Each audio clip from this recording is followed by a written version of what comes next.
Cloaked in flame he crosses the sea, unquenchable, insatiable, undying flame. Trees fall, mountains burn, steam billows, the seas are swallowed, stars become cinder, and the moon falls from the sky. Book 2 of Fire Emblem Heroes begins with this poem, talking about the king of Muspel, Surtr, whose flames will consume the world.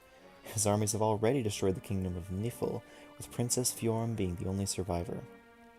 Now, if any of this sounds familiar to you, then you may have been reading the Gylfaginning, a book in the Norse mythological text, the Prose Edda, by Snorri Sturluson. Some excerpts can be translated as follows. Surtr fares from the south, with switch-eating flame. On his sword shimmers the son of the war gods. The rock crags crash, the fiends are reeling. Heroes tread hellway, heaven is cloven. Then said Gangleri, what shall guard this place when the flame of Surtr shall consume heaven and earth? Loki shall have battle with Heimdallr, and each be the slayer of the other. Then straightway shall Surtr cast fire over the earth and burn all the world.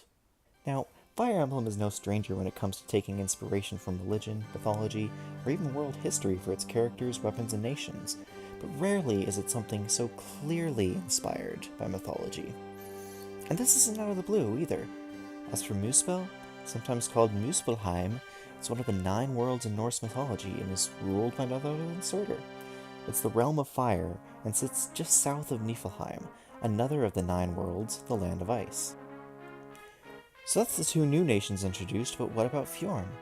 Well, she shares her name with one of the 11 rivers of the Ellevagar, or Ice Waves. Her legendary spear, Leipzir, is also named after one of those rivers. Wait, Ellevagar? That's Veronica's legendary tome. This can't be a coincidence, right? Nope. Everything unique to heroes has some root in Norse mythology. Let's start with Surtr's helpers, Levitain and Loki. Levitain is named in the Fjolsvinnsmal, a poem in the Poetic Edda, as the weapon with which Baldur was killed. As for Loki, well, he's basically the trickster god of Norse mythology. He's also been known to change his shape into everything from a fish to a horse to an old woman. Being depicted as a voluptuous woman in Heroes isn't honestly that far off from something the actual Loki would do. Back to Book 1, the Oscar Trio's legendary weapons, Noatun, Fensalir, and Folkvanger, are all named after different realms of the Norse gods, as is Bruno's weapon, Valaskjalf.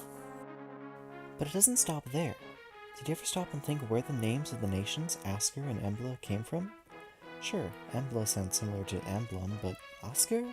Well, the connection goes deep in Norse mythology, where Asker and Embla were created as the first humans, Asker from an ash tree and Embla from an elm tree.